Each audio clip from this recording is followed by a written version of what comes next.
Assalamualaikum warahmatullahi wabarakatuh. Perkenalkan, nama saya Dinta Rosita. Saya dari kelas I, NIM saya 469. Di sini saya akan mewawancarai dengan narasumber saya, yaitu saudara Kak Wail. Di sini saya memenuhi tugas ilmu negara dari dosen Pak Bayu. Pertama-tama saya akan menjelaskan tentang bagaimana pemerintah itu berkewajiban untuk mensejahterakan seluruh rakyatnya.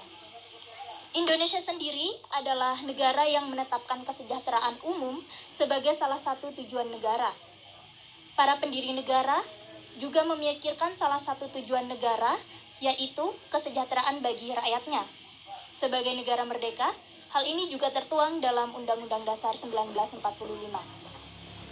Di sini saya akan bertanya kepada saudara narasumber, mengapa pemerintahan berkewajiban untuk mensejahterakan seluruh rakyatnya selain dari alasan karena sebagai negara yang merdeka? Baik, terima kasih. Berdasarkan pertanyaan, sebagai tanggung jawab pemerintah untuk mensejahterakan rakyat, saya bahas dari awal. Ada adagium atau pernyataan dari filsuf abad 17, yaitu Thomas Hobbes, yang menyatakan, beliau mengemukakan humani humani lupus. Masyarakat itu serigala bagi manusia yang lain. Oleh sebab itu perlunya dibentuk yang namanya negara atau polis dalam bahasa Yunani, sebagai bentuk tanggung jawab atau bentuk kesadaran dari masyarakat antara manusia yang satu dengan manusia yang lain. Oleh sebab itu, setelah terbentuknya negara, itu perlu adanya suatu kelompok yang memiliki mandat untuk mengontrol antara masyarakat satu dengan masyarakat yang lain.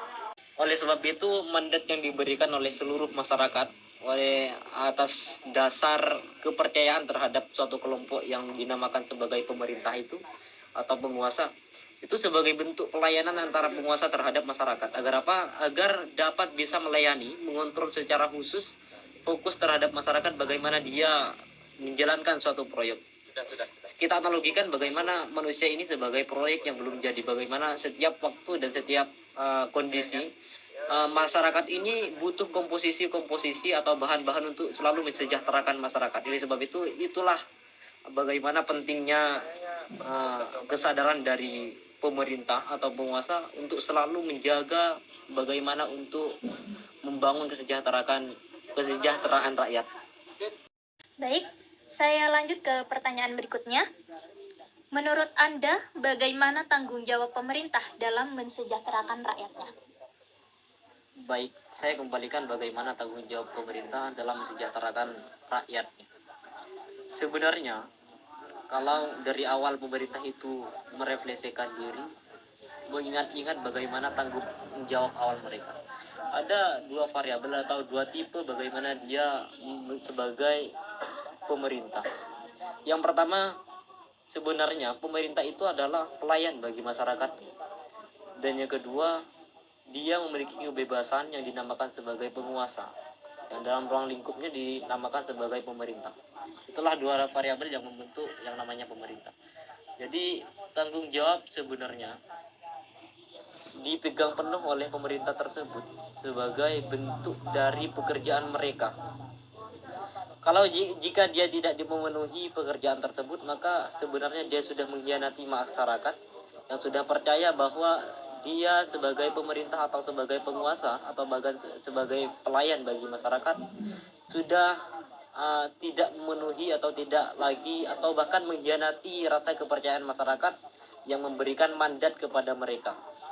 Masyarakat sebenarnya penuh percaya kepada orang-orang yang diberi mandat sebagai memiliki tanggung jawab kepada masyarakatnya, yaitu semata-mata atau bertujuan untuk bagaimana masyarakat itu hidup sejahtera. Jadi inti dari pekerjaan mereka sebenarnya ya bagaimana masyarakat yang ada di dalam suatu negara itu hidup sejahtera. Itulah inti dari pekerjaan atau kinerja dari pemerintah. Baik, untuk pertanyaan terakhir, dan untuk sekarang ini menurut Anda, apakah kesejahteraan rakyat itu masih menjadi prioritas?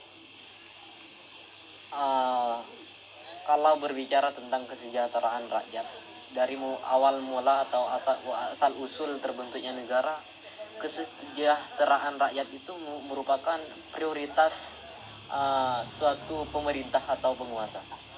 Tidak ada kata-kata akhir atau final untuk mensejahterakan rakyat.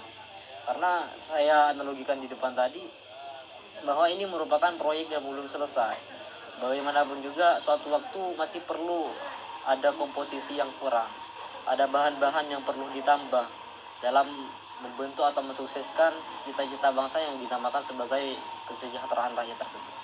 Jadi bagaimanapun juga kesejahteraan itu merupakan prioritas secara hierarki, berada di paling atas. Itulah menurut saya. Baik, terima kasih kepada narasumber yang siap diwawancarai. Saya Dinta Rosita, saya undur diri. Assalamualaikum warahmatullahi wabarakatuh.